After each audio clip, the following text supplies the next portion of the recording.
Bonjour à tous, Nam m'a convaincu de regarder Golden Kamuy alors que sachez que c'est contre ma religion de regarder une adaptation de manga sans avoir lu le manga avant. Normalement, déjà même les livres et les romans c'est dur pour moi. Et donc là il m'a convaincu, je me suis dit allez je vais découvrir cet univers par le film. Ce qui n'empêchera pas que j'essaierai de lire le manga, d'autant plus que, on vous spoil un peu, on a plutôt bien aimé le film et donc du coup ça m'a donné en tout cas envie de découvrir le manga. Et donc voilà, c'est une expérience sociale à laquelle je me suis livré. Et donc, si je découvrais un univers de manga par le film live action, ce qui arrive jamais dans mon cas. Nous allons commencer par la petite fiche technique. À la réalisation, nous avons Shigeaki Kubo, qui a principalement réalisé des clips et une série et des films qui s'appellent High and Low, que je ne connais pas. C'est pas sorti du Japon, je pense. Au scénario, nous avons Tsutomu Kuroiwa, qui a notamment. Alors lui, il avait travaillé notamment sur une adaptation de manga aussi, en live action. C'était la trilogie Kingdom, donc adaptée du manga Kingdom Ah, lui-même. oui, d'accord. Et également, il avait fait le scénario de One Piece Red en animé, D'accord, oui. film animé. Et donc c'est tiré d'un manga, donc de Satoru Nade, et en termes de démographie comme manga, donc c'est du seinen, donc c'est plutôt du manga pour adultes, on va dire, par rapport à du shonen qui Alors, serait sur la formule un peu Dragon Ball, etc. quoi. disons, pour vous donner la différence, dans un shonen, par ton courage et ta ténacité, tu peux changer le monde. Dans un seinen, la société, elle fait que tu vas pas faire grand-chose. J'aime beaucoup Voilà. ta définition, Nam. Je n'aurais pas mieux fait. À la photographie, nous avons Daisuke Suma et au montage, nous avons Tsuyoshu Wada. Et alors, figurez-vous que, pour une raison qui m'échappe un peu, sur IMDb, quand on cherche les directeurs photos et les monteurs au Japon, eh ben, ils sont rarement indiqués. Et il faut aller sur la page Wikipédia en japonais pour voir qui c'est. Ce qui fait qu'en général, j'ai assez peu d'infos pour étoffer sur qui c'est. Mais je pense que dans la tradition de la production japonaise, bah, le directeur photo et le monteur sont un peu considérés comme des seconds couteaux, sans doute. Donc, ils sont pas crédités D'accord. comme les autres, quoi. Bah ouais, ouais, c'est marrant. Enfin, Crédité marrant. dans le générique. Ou alors peut-être que c'est des postes qui sont. Mon autre théorie, c'est que ce serait. Il n'y a pas vraiment un poste de directeur photo et ce serait un chef opérateur principal. Et il n'y aurait pas vraiment un poste de chef monteur et ce serait vraiment le réalisateur qui ferait le montage avec des assistants qui seraient dirigés par un mec. Je ne sais pas. Je Si sais vous pas. avez des infos là-dessus, n'hésitez pas à nous les partager. J'ai conscience que c'est une demande un peu particulière et précise. Faudra demander à la team Istasia, je pense qu'il y en a un qui pourra nous répondre. Ouais, voilà, on va leur Oui. demander. À la musique, nous avons Yutaka Yamada qui a fait la BO de la série Netflix Alice in Borderland et également des animés Vinland Saga et Tokyo Ghoul. Donc plutôt des gros crédits quand même, hein. Oui. Et au casting, nous avons Kento Yamazaki qui joue Josuke dans l'adaptation live action de JoJo Bizarre Adventure par Takashi Miike. Je sais pas si t'as vu ça, Nam. Ouais. Quoi? Ah oui. Alors déjà, ça Euh, existe. C'est Camoulox, d'accord. voilà. Donc Mais bah, il faut que je vois ça. ouais, bah écoute, moi je m'y suis pas encore risqué. Peut-être que mon amour pour Takashi Miike va m'y entraîner fatalement à un moment, mais je retarde ce moment. Et il y a également Anna Yamada qui a joué dans Iraite, et il y a également Yuma Yamato qui a joué dans l'adaptation live action de Shiaya Furu, que je ne connais pas non plus, hein. Ce sont des licences qui restent un peu japonaises. Alors ce qu'il faut peut-être préciser aussi sur la production de films au Japon, il y a énormément. C'est une production pléthorique, quoi. C'est-à-dire au Japon, il y a Oui. vraiment énormément de production de films. Et c'est vrai que dès l'instant où un manga marche, bah, rapidement il va avoir sa série animée, rapidement il va avoir son animé au cinéma, et aussi au bout d'un moment, bah, il va peut-être finir par avoir son live action. Et à peu près, à ma connaissance, enfin la plupart des grosses séries euh, d'animés et de mangas ont eu un live action. Alors, pour le meilleur et pour le pire, pour le pire, ça donne peut-être. Alors, j'ai pas vu, mais il paraît que c'est pas terrible. Genre l'attaque des titans, il paraît que c'est pas génial. Génial. Il paraît que Bleach en live action, c'est pas super. Puis parfois, bah, il y en a des biens, comme le cas de Golden Kamuy dont on va vous parler. Il faut aussi noter que ce Golden Kamuy, il est sorti en salle au Japon et qu'en fait, dès le début du projet, je pense, en termes de production, l'objectif c'était de faire un film et ensuite faire une série live action. Donc en fait, ce film-là n'a pas pour ambition de couvrir toute l'histoire ou tout un arc de l'histoire de Golden Kamuy, mais c'est un gros pilote qui sort au cinéma et sur Netflix. On va dire ça comme ça. D'accord. Bah, tu vois, je pensais Avec que ça allait les, sur avec d'autres les moyens. après. Euh, Et... Ce qui est déjà une bonne nouvelle, puisqu'en fait, la problématique quand on adapte un manga, c'est très souvent que finalement, les arcs sont tellement longs, les histoires sont tellement longues que c'est impossible de condenser en 1 heure et demie, 2 heures. Et donc c'est impossible de faire quelque chose qui se tient. Bah là, le film ne se fixe pas cette ambition-là, et c'est déjà une bonne chose. Du coup, il va raconter ce qu'il a raconté, il va nous poser ses personnages. Il va effectivement avoir 3 actes avec des scènes d'action aux 3 actes. mais avec une fin ouverte. Pour ma part, ça me va très bien. Eh bien, Nam, je te lance sur le pitch. Apparemment, on est en 1904, dis donc. Qu'est-ce qui se passe en 1904? Bien, en 1904, il y a la très célèbre guerre russo-japonaise. Ouais, très célèbre Euh, là-bas, hein, parce que moi, je connaissais pas avant de voir le film, hein. moi non plus. Voilà. Guerre russo-japonaise dans laquelle notre personnage principal, l'immortel Sakamoto, je crois que c'est ça son nom. Je Alors, dis en pas tout de cas, bêtises. son surnom, c'est l'immortel. Effectivement, c'est un truc dans le genre là, le Non, prénom. C'est Sugamoto, c'est Sugimoto. ça? Sugimoto. Sugimoto, ouais, j'étais pas loin. L'immortel Sugimoto a fait ses classes. Immortel parce que peu importe les blessures qu'il subissait, il pouvait retourner au combat le lendemain. Ce qui est déjà un super pouvoir. Pas mal, je sais pas, mais un super pouvoir. Et alors vous allez voir, on est bien tiré d'un manga. Il y a des gens bizarres. Et donc voilà, il fait ses classes durant cette guerre. Mais le film se déroule à la suite de cette guerre, Ouais. quelques années plus tard, je crois. Ouais, c'est ça. Alors en fait, tu sais, moi ça m'a un peu surpris parce que Golden Kamuy, j'avais quand même vu. C'est sorti il y a pas si longtemps que ça, je pense, Oui, en 2014, manga. j'ai vérifié. Et moi j'avais vu effectivement un soldat et un militaire, donc pour moi c'était vraiment un manga de guerre, tu vois. Je m'étais pas posé la Mm. question. Et le film commence par une bagarre euh, avec pas mal de budget quand même, parce qu'il y a un Oui, peu force figurant.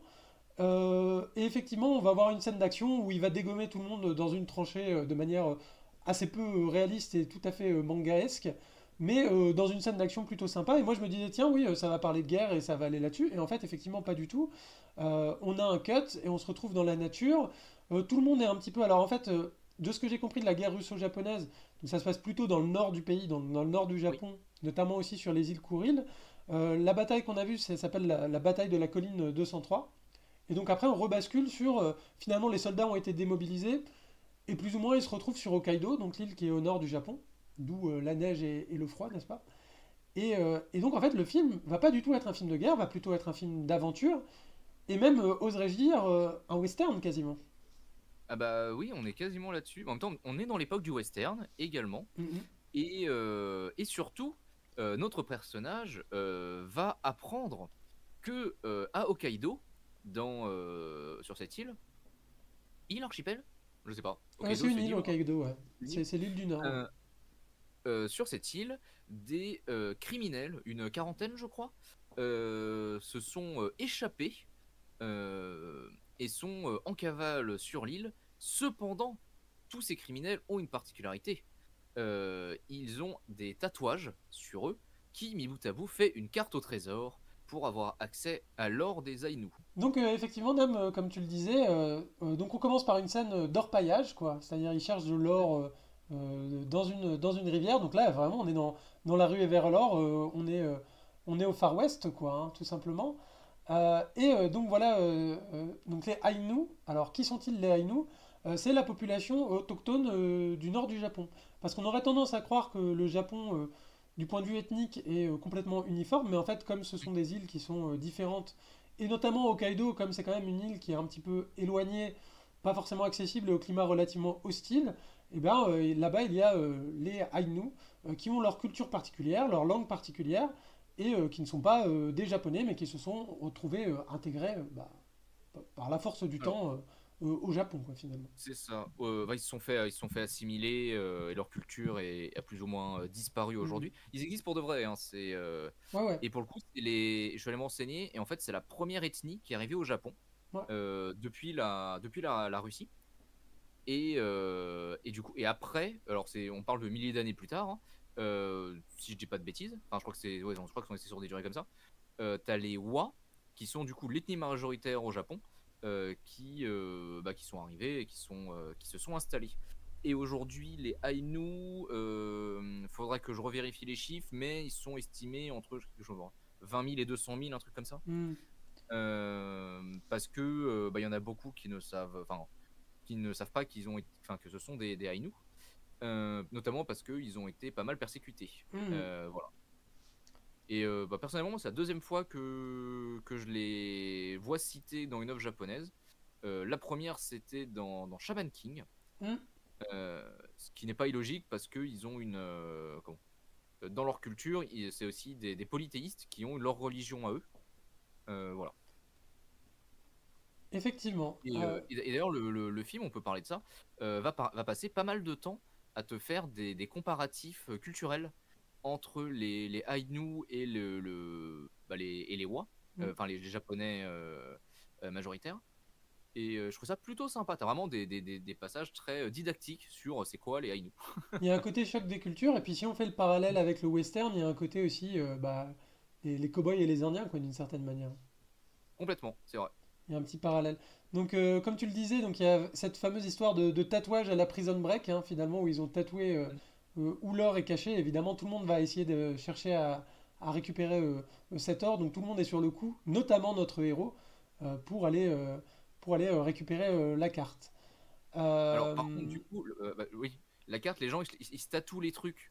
Et bon, bah, par exemple, là, il en a chopé un qui a essayé de le tuer. ouais, Et il s'avère qu'il a la carte. Et il y a un truc qui va s'apercevoir très vite, c'est que bah, c'est pas pratique s'il doit se trimballer 40 cadavres comme ça. voilà, c'est ça.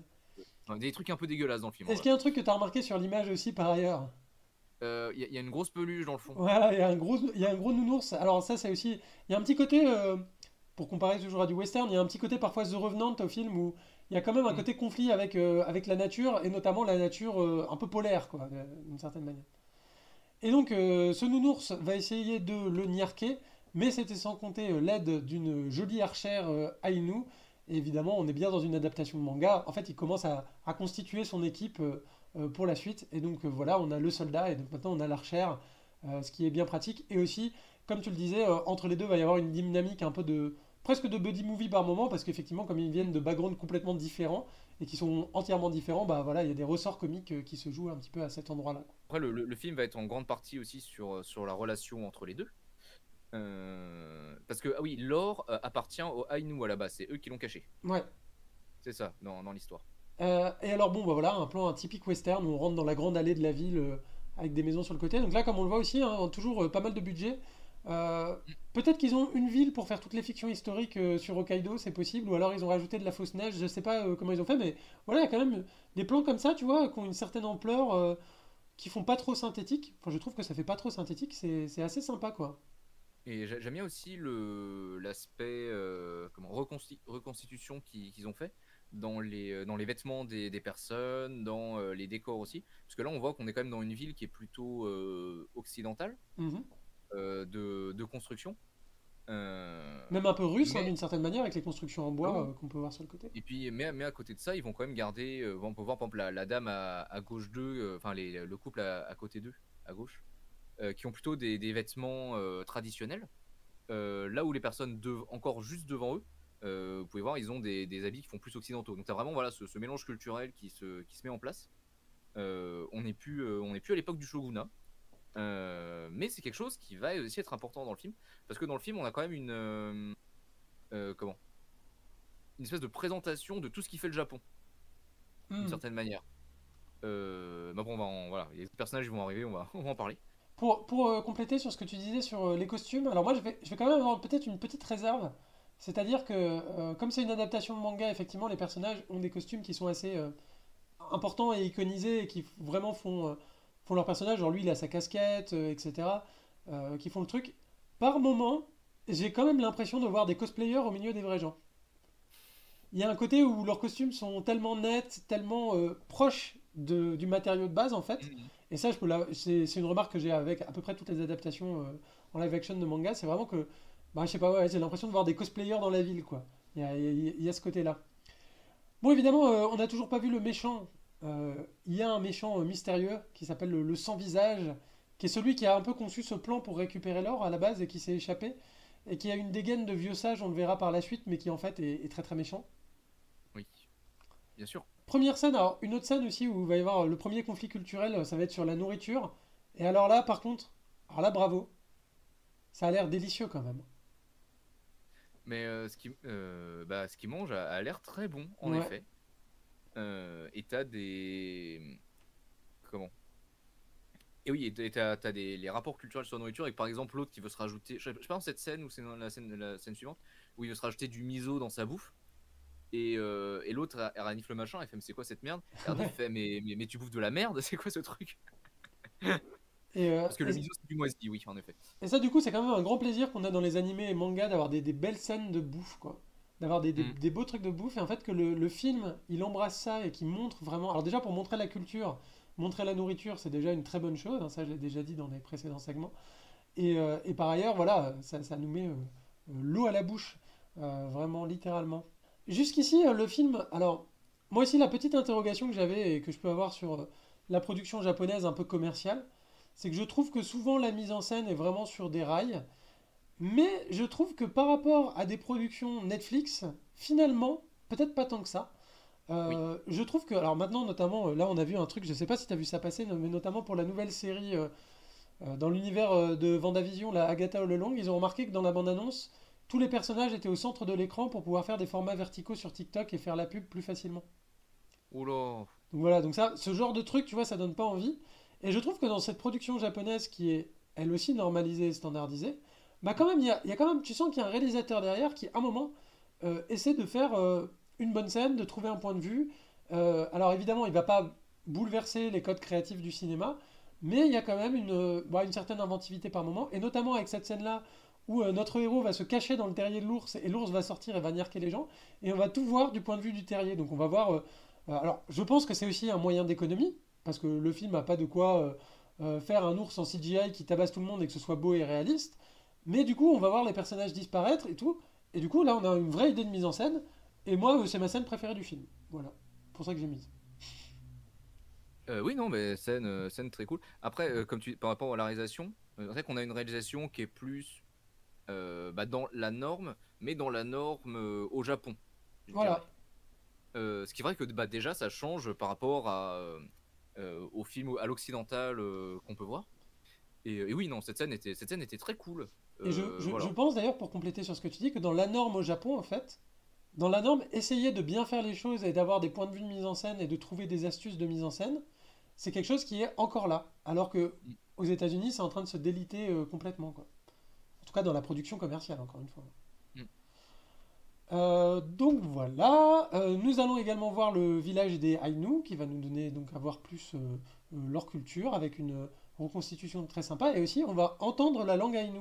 Alors ça, c'est quelque chose aussi de très positif, quoi. Quand on veut Oui. montrer une culture, bah, faire entendre la langue, c'est quand même quelque chose bah, c'est une bonne idée, quoi. Scène chez les Ainu qui dure au moins 10 bonnes minutes, je pense. Ouais, ouais. Le film prend vraiment son temps, hein. Ça, c'est plutôt agréable aussi. Oui, voilà, Euh, c'est un film, donc ça c'est un des gros avantages qu'il y a. Je trouve qu'il a un bel esprit d'aventure et il n'est pas en train de rusher en permanence ses scènes. Et donc on a le temps de profiter des scènes, quoi. En tout cas au début, peut-être dans le hmm. dernier tiers, moi le film, j'ai trouvé se déliter un petit peu. Mais en tout cas jusqu'ici, toute cette introduction, voilà, il y a le dépaysement, il y a des scènes d'action sympas, les personnages sont plutôt attachants, plutôt marquants, enfin c'est plutôt bien. L'ambiance western marche très bien. Et avec notamment une scène pour envoyer sur le western, on va partir avec le deuxième méchant et c'est une scène de braquage de banque, quoi, on peut dire. Ah oui, oui, complètement. Deuxième méchant qui est bien horrible, qui en fait a la tête bah, qui est blessé en fait. C'est pour ça qu'il a son espèce Oui, c'est un de ancien soldat qui a grimace été blessé à la guerre. qui est complètement fou. Voilà. Voilà, il le dit lui-même, il y a des éclats qui sont entrés dans son crâne. Et parfois, il y a du liquide blanc dégueulasse qui coule de son casque et tu comprends que c'est du liquide. Céphalorachidien. C'est ça. Ah, t'as vu, je connais des mots, hein. Bien joué. Moi aussi, j'ai regardé Doctor House. Doctor House. Euh, et du coup, il va être à la tête d'un groupe de soldats, tous plus pétés les uns que les autres, pareil, qui veulent se faire des thunes parce qu'ils font partie des laissés pour compte de ce nouveau Japon. Un thème qui est quand même assez récurrent à cette période-là du Japon, parce qu'on est à l'époque de la restauration de l'ère Meiji, si je dis pas de bêtises. Alors là, c'est toi le Euh, spécialiste. donc après la fin du shogunat et comment bah, c'est le moment où les samouraïs ils sont plus des nobles. Voilà, ils ont perdu leurs droits, ils ont perdu leur statut. Et donc c'est un peu compliqué pour certains et bon, voilà, les laisser pour compte de la guerre c'est compliqué aussi. Et donc eux ils vont essayer de tirer leur épingle du jeu et également ils se lancent à la recherche des criminels. Voilà, donc en fait, pour trouver l'or, finalement, on a trois timelines, trois types de gens qui cherchent l'or. Donc il y a le prisonnier qui a fomenté le plan et qui essaie de récupérer les gens qu'il a dispersés dans la nature, donc le vieux sage qu'on va voir tout de suite après par ailleurs. Euh, Ce type-là, donc qui est un ancien de l'armée qui a un peu fédéré sa petite armée personnelle et qui, avec l'or, aurait l'ambition de faire sécession du Japon avec la préfecture de Hokkaido, quoi, finalement. Et notre héros, qui lui, on l'apprendra à la fin, en fait, veut l'or, mais pour de bonnes raisons, parce qu'en fait, il veut soigner quelqu'un qui est malade. Donc voilà, c'est ça l'histoire. Moi, j'avoue que le film, à ce moment-là, alors en fait, je trouve que l'histoire se suivait très bien. Et à ce moment-là, vraiment, ça accélère et ça nous met un petit peu des trucs narratifs un peu au forceps, notamment des flashbacks, et il y a plein de choses qui arrivent. Euh, les scènes d'action sont plutôt pas mal par ailleurs sur la fin du film, mais le film me perd un peu, je vais être honnête. Ah là, ouais, là, tu sens que c'est vraiment pour présenter plein de Ouais. personnages parce que bon, voilà, c'est quelque chose que je savais pas aussi en lançant le film, c'est que c'est une introduction en fait à une histoire. Hmm. Et donc, la plupart des conflits vont pas être résolus ici. Et donc voilà, notamment ce vieux qu'on sent va être une des très grandes menaces, un des très grands ennemis de cette histoire. Lui, en fait, il va très peu apparaître au final. Ouais, je suis d'accord. Là, les principaux adversaires, ça va surtout être le groupe armé local, qui est d'ailleurs complètement parti. Ils sont pour eux, hein, ils bossent pas pour l'État. Ils ont déserté. Et donc voilà, c'est vrai que c'est un peu. Bon, c'est le moment où tu commences vraiment à partir un peu dans tous les sens. Déjà qu'il y avait déjà pas mal de personnages, déjà avant ça. Ouais, voilà, ouais. Bah, de toute façon, effectivement, comme c'est basé sur le manga et qu'en plus ils ont l'ambition d'en faire une série, j'imagine que il y a aussi le besoin de ramener, euh, peut-être, je te dirais, la première heure du film, c'est l'idée de faire une introduction un peu comme ce que serait, alors j'ai pas lu, mais ça doit être les deux trois premiers tomes, puis après on prend 4 5 6 7 8 mais d'un coup, quoi. En vrai, non, je pense que la première heure, limite, ça va être les deux trois premiers chapitres, pas plus, hein. Ah ouais, ouais, ouais, bah tu vois, donc Ouais, je pense que c'est vachement ok. plus, peut-être Il plus y a également portant un loup dans le. adoptif et un des prisonniers qui va se rejoindre à leur bande, et du coup, le film va quand même avoir une certaine forme d'humour avec le loup qui va menacer de le niarquer comme ça. Euh, j'ai trouvé globalement que les animaux en CGI, ça se voyait que c'était du CGI, mais comme ça assume le côté cartoon et un peu goofy, et ben en fait, ça marche plutôt bien. Et malgré tout, il est assez imposant, quoi, le loup. Oui, ah, c'est un très gros loup. Oui, voilà, ils auraient Euh, pas pu le faire avec un vrai, parce que des gros loups comme ça, je pense pas qu'il y en ait, mais... Après, je sais plus, parce que bon, ça pareil. Source Shaman King. Ouais, Mais dans Shaman King, il disait que au Japon, à Hokkaido, justement, ils avaient une race de loup qui a aujourd'hui ouais. disparu. Donc de toute façon, même s'ils ont voulu un vrai, est-ce qu'ils auraient pu, je suis pas sûr. Oui, bah d'ailleurs, ils en Euh, parlent un peu dans le film. Justement, elle a une relation avec le loup qui est particulière. Bah, elle s'en occupait, puis finalement, elle l'a laissé partir, et puis il revient à ce moment-là. Et c'est un des derniers représentants de son espèce, on comprend un truc dans ce genre-là. Et donc, on arrive à la fin sur de nouveau une scène de bouffe où cette fois-ci, elle va goûter le miso et pas trouver ça dégueu. Et voilà, c'est parti pour de nouvelles aventures, et ça et on a partira sur l'Adrien. la série. Et donc du coup, voilà, la personne qui les a rejoints, ils avaient cher, ils ont maintenant le voleur qui a rejoint l'équipe, Voilà, c'est ça. qui est un personnage que j'ai trouvé super Oui, drôle. oui, le personnage est très drôle, l'acteur est vraiment bien. Et Euh, vraiment, c'est la. Alors, il met un peu de temps avant de les rejoindre. Il y a bien 1 heure et demie avant qu'il les rejoigne. Mais on l'a mm, déjà croisé plusieurs fois à ce moment-là. ouais. Et tu le vois, c'est vraiment le mec débrouillard, très bon dans ses compétences, mais nul pour tout le reste. Notamment, il y a une scène très drôle où ils tombent à l'eau tous les deux parce qu'ils sont en train de se battre. Oui, Et ils cherchent le moyen de se réchauffer, ils doivent chercher des allumettes, et puis finalement ils se remettent à collaborer, et c'est assez... la scène est assez marrante, quoi. Parce qu'en fait, ils sont oui. frigorifiés, ils arrivent à rien faire, c'est assez chaotique. Tu sais, c'est les scènes que je trouve qui manquent un petit peu dans pas mal de films d'action. Ouais, C'est les côtés où, bah voilà, ils étaient en train de se battre, mais ils tombent dans l'eau gelée. Donc là, dans la tête des deux, c'est attends, pause. ouais, voilà, c'est ça, ouais. Mais en fait, ouais, c'est ce qui fait que la scène marche très bien, quoi. C'est que la nature reprend ses droits sur le scénario, quoi, d'une certaine manière. Donc ça, c'est plutôt pas mal. Nam, tu vas regarder la série, du coup? Bah, si elle sort sur Netflix, oui, j'aimerais Ouais. bien. Elle sort sur Netflix? Bah, je sais pas, en tout cas, c'est en projet Ah. qu'ils le fassent. Bon, à mon avis, elle va sortir à la télé japonaise, mais peut-être probablement si le film marche bien sur Netflix, Netflix prendra les droits. Donc, euh, donc on verra. Moi, ça m'a donné envie de lire le manga. En plus, le manga, je trouve qu'il a un. De ce que j'ai vu, hein, du coup, parce que j'ai été me renseigner un peu, il a un coup de crayon qui a l'air vraiment très très sympa. Et donc du coup voilà, je pense que je vais me mettre. En plus la série apparemment est finie et c'est une trentaine de tomes, donc c'est gérable D'accord. pour un être humain. Oui. En passant à la bibliothèque bien sûr, hein, parce que bon. Et puis en adaptant en série, pareil, ça peut faire quelques saisons, mais il y a moyen de finir le truc, quoi. Oui voilà, ils font peut-être deux saisons et un film comme ils font habituellement, hein, ils font souvent ça. Parce que le Hmm. final, ils leur balancent souvent en film. Euh, Par ailleurs, dans le film, il y a un petit narrateur au début. Et petite anecdote, le narrateur du film, en fait, c'est le doubleur du héros dans l'animé qu'ils ont repris. Parce qu'il y a aussi un D'accord. animé Golden Kamuy. Oui, oui, Euh, plutôt marrant. voilà, donc, D'ailleurs, vu qu'on est sur ce plan, j'en profite aussi. L'acteur qui joue du coup l'immortel, j'ai oublié, notre Sugimoto, j'ai héros, retenu.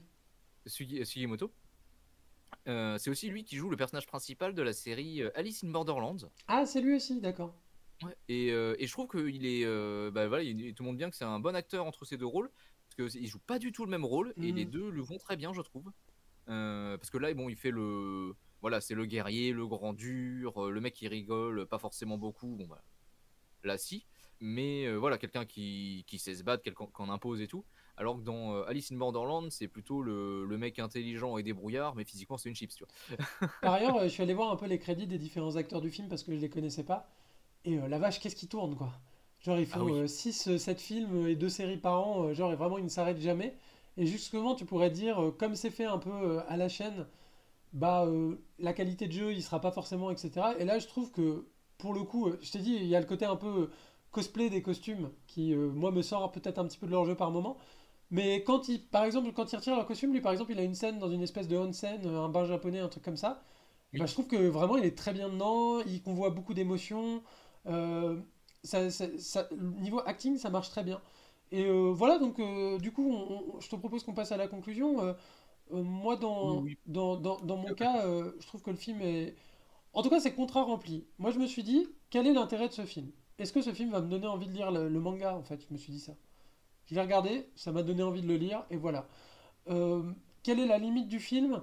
Peut-être, bah voilà, le côté parfois un peu formaté qui reste quand même, notamment dans le dernier tiers, notamment tous les flashbacks. Les flashbacks, je les trouve pas très bien mis en scène. Il y a une espèce de filtre jaune, c'est assez appuyé, ça m'a moins plu. Par contre, je trouve que sur le reste, bah voilà, il y a quand même, c'est une bonne qualité de production, c'est sympa à regarder. J'avoue que je sais pas trop à quel public ça se destine. Peut-être à des gens qui ne liraient pas de manga et qui ne regarderaient pas d'animé, et donc dans ces cas-là, on leur fait des films. C'est peut-être ça le corps du marché. Euh, Parce que moi, c'est vrai que par rapport à un animé, je vois pas forcément la plus-value de faire un live action. J'avoue. bah, je pourrais pas répondre à cette question. Ouais. Donc je sais pas. Après, aussi. Après, ça dépend comment c'est fait, parce que c'est aussi comment? C'est pas exactement les mêmes médias, animation et Oui, live action. voilà. Là, pour le coup, dans ce film-là, en live action, je trouve l'intérêt, c'est surtout par rapport au Anui, où on peut voir voilà, des costumes enfin, en couleur, des habits traditionnels, ce genre de choses. Ça, c'était plutôt intéressant. Ouais. Euh, Après, au niveau, oui, est-ce qu'en animation ça aurait été mieux ou pas, je sais pas. Ce qui est sûr, c'est que les scènes de combat sont quand même plutôt bien gérées dans ce film. Ouais, ouais, c'est plutôt pas Les mal, scènes hein, les d'action scènes et tout. d'action, effectivement. Il y a quand même des bonnes idées. Et bah, je pense notamment la scène du traîneau à la fin, je pense, ça aurait été moins bien en animation. Ouais, c'est possible, ouais. Parce que Parce que bah, c'est pognon. Hein. Mais du coup, là, en live action, je pense que c'est plus simple, entre guillemets. oui, parce qu'on voit Et, vraiment les corps faire le truc, même si c'est un peu CGI, etc. On voit quand même des corps engagés dans l'action. Et d'ailleurs, le film, même si au début la scène de tranchée est un peu spectaculaire, etc., après sur les scènes d'action, on part pas dans le truc de super-héros où ils font n'importe quoi, tu vois. Ça reste quand même un peu ancré dans une oui, physicalité des mouvements, etc. Donc ça, c'est plutôt pas jusqu'à un mal. certain point. Et sinon, pour compléter sur ce que je disais, finalement, après, je comprends aussi les gens qui, par exemple, voudraient ils ont adoré le manga, ils ont vu l'animé, et ben maintenant ils ont le live action, et puis ils revoient un peu la même histoire sur d'autres points de vue, et c'est une manière de... Moi, ça m'arrive, par exemple, Je sais pas, s'il y a une adaptation en BD d'un bouquin que j'ai lu, bah, je peux lire la BD pour avoir le plaisir de me plonger dans un univers visuel qui va être un peu différent et un peu nouveau. Donc pourquoi pas, tu vois, hein. Je critique Oui, pas oui. le projet en tant que tel, et puis... De toute façon, tous ces médias-là se nourrissent, puisque voilà, typiquement, moi j'ai regardé le film, ça m'a donné envie de lire le manga, donc ça c'est simple. Puis Puis par ailleurs, alors, peut-être un dernier petit reproche que je ferai au film, c'est dans le côté western, et ça peut-être dans le côté formaté aussi, ça manque un petit peu de nature. Au début, on a beaucoup de nature, la nature est super belle, et je trouve qu'après, bah, on va plus vraiment dans des terres sauvages. Tu sens notamment que quand ils se battent, ils sont à côté de la station de ski à Hokkaido, quoi. Tu sens qu'ils sont ils sont vraiment à 10 mètres. Ils sont vraiment à C'est vrai 10 qu'il mètres y de a la un peu station ça. de ski, quoi, dans les arbres. Après, c'est vrai que la deuxième partie du film se passe beaucoup en ville, Ouais. donc on perd le côté nature et tout. Après, voilà, à voir dans les suites, qu'est-ce que ça donne. Parce qu'il faut dire aussi, ouais, beaucoup des premiers affrontements sont sont dans la forêt. Hmm. Et après, bah, c'est tout en ville. Même Sakamoto, il se fait. Non, Sakamoto? Sugimoto? Sugimoto. Sugimoto. Il se fait capturer et tout. Et donc voilà, on est vraiment centré dans la ville pendant tout un certain temps. Euh, et non, après, moi, bon, je l'ai lancé complètement au pif, comme moi, Hmm. quand j'ai vu le truc. Aussi parce que c'est un univers que je connais pas du tout. Et je m'étais dit, bon voilà, c'est adaptation en manga. Je me dis, bon, allez, c'est au bout d'une demi-heure, je trouve ça nul à chier, j'arrête. Et en fait, j'ai regardé jusqu'au bout et c'était trop cool. Ouais, ouais. Très bonne. Bah après, alors je pense aussi, une de mes théories, c'est que je pense que le matériau de base est sympa, quoi. Je pense que le manga de base doit être vraiment, vraiment bien, quoi, pour arriver avec un live action. Bon, après, l'Attaque des Titans en live action, le manga est super, mais c'est juste qu'il y a des problématiques de budget qui font qu'en live action, c'est difficile de rendre quelque chose. Mais là, bah, C'est aux tu sens qu'ils Américains. ont mis le budget quand même pour faire un Ouais. truc qui marche, quoi. Donc, Et pareil, tu disais que c'était plutôt réaliste. Alors, c'est réaliste jusqu'à un certain point. oui, bah oui. Parce qu'il y a un personnage qui a une plaque en métal dans le crâne, qui fait que genre il peut se prendre des balles, il y a zéro souci, genre bon, voilà, ça reste un manga, hein. Oui, oui, oui. Mais en C'était tout vraiment cas, sur les scènes d'action hein, que je disais ça. ouais. Sachant qu'après, en plus, on est au début de l'histoire, donc j'imagine que dans les tueurs, ils vont sortir des bien chelous, et des gens qui vont faire des trucs très bizarres. Mais voilà, on est quand même au début de l'histoire et on est quand même sur des trucs. C'est ça. Il y a personne qui fait de la magie, voilà, dans ce sens-là. Oui, voilà. Du coup, Nam, avons-nous Oui. des recommandations de films pour aller un peu plus loin pour nos spectateurs? Eh ben oui, eh ben écoutez, eh ben moi je vais vous conseiller une trilogie, enfin même plutôt le deuxième film en vrai, parce que c'est Oh, celui-là mon préféré. vous êtes obligé de regarder le Euh, premier, du coup, j'imagine. eh ben c'est mieux, mais le 2 est le mieux. Bref. Du coup, c'est dans la trilogie Kenshin le Vagabond, adaptation live du manga éponyme. Et moi je vous conseille de regarder voilà, le deuxième, Tokyo Inferno. Qui pour moi est le meilleur de la saga. Ils en ont fait 5 au final. La première trilogie suffit toute seule, et après pour les deux autres, c'est des parties de l'histoire qui étaient déjà moins bien en manga, donc c'est moins bien en film. C'est un manga des Et années 90, hein, Kenshin. c'est ça, Ouais, qu'ils ont réadapté là pour un peu les nouvelles générations, quoi, c'est ça? c'est ça. Et en fait, voilà, je parlais tout à l'heure d'un film qui avait relancé un petit peu l'intérêt Hmm. au Japon des grosses productions. Et en fait, c'est Kenshin le Vagabond, le premier, Hmm. qui a relancé cet intérêt. Déjà parce que le film, en effet, était pas mal du tout. Avait des scènes de combat. Ça faisait longtemps qu'ils n'avaient pas fait des scènes de combat aussi vives et aussi bien chorégraphiées au Japon. Et ça a vraiment donné un nouvel élan au film en costume, au film d'action, etc. Au gros budget aussi. Hmm. Et donc, Kenshin le Vagabond, de quoi ça parle? Bon, bah, ça se passe quelques années avant Golden Kamuy. On est dans la même période. Sauf que c'est la fin du coup du shogunat. Et on a Kenshin qui est un ancien tueur qui porte une arme alors que c'est interdit désormais dans cette nouvelle époque, qui doit trouver une place dans cette nouvelle époque et qui porte sa particularité, c'est qu'il a eu un sabre à lame inversée, à savoir que le côté qui coupe, il est vers lui, il n'est pas vers son Ah. adversaire, parce qu'il a fait vœu de ne plus jamais se servir de son arme pour tuer. Ce qui d'ailleurs voilà, amène un des meilleurs, le meilleur combat je pense de la saga qui se trouve dans le deuxième film, c'est aussi pour ça que je vous le recommande. Et notamment de ce qu'ils ont, là où ils ont la bonne idée dans cette trilogie, c'est que tous les trucs fantastiques qu'il pouvait y avoir dans le manga, parce que ça reste un manga, il y a beau avoir des gens qui se tapent au sable, ça reste un manga, ils les ont retirés. Et donc par exemple, les personnages ne crient pas leur super coup. Mais si tu connais le manga, tu vas reconnaître quand ils font leur super coup dans le manga, parce Mhm. qu'ils prennent les poses et tout. Ils vont pas. Bon, par exemple, dans le manga, il y en a un. Son truc, c'est qu'il avait des bras gigantesques, genre des bras de 3 mètres de long. Il y a pas. Mhm. Il y avait un personnage qui faisait 5 mètres de haut. Il y est pas. Bon, voilà. Tous ces trucs un peu trop chelous ont été virés et c'est tant mieux. Et le résultat est une trilogie qui est vraiment très sympa et que je vous recommande chaudement. Voilà. Mhm. Bah, merci pour cette reco. Ça me fait penser un peu, moi j'appelle toujours ça le traitement The Dark Knight, tu sais. C'est-à-dire on essaie de Mm. réancrer des choses qui partent dans tous les sens dans une certaine réalité pour faire que ce soit plus plausible, quoi. Après, Moi, Marocco, c'est un vieux film japonais de Mikio Naruse. Alors, Mikio Naruse, oui, c'est pas le réalisateur japonais le plus connu. Je dirais que c'est le plus connu après les plus connus, quoi. Après Ozu, Kurosawa et compagnie, bon, bah, c'est Mikio Naruse. d'accord. Et il a fait énormément d'excellents films. Et notamment, il a fait un film sur les Aïnous. Il se trouve que je l'ai vu, et notamment sur la Ah, discrimination que subissent les Aïnous. Et ça s'appelle Le sifflement du Khotan. Et c'est un film d'accord. très sympa, justement. C'est comme ça que j'ai découvert qui étaient les Aïnous.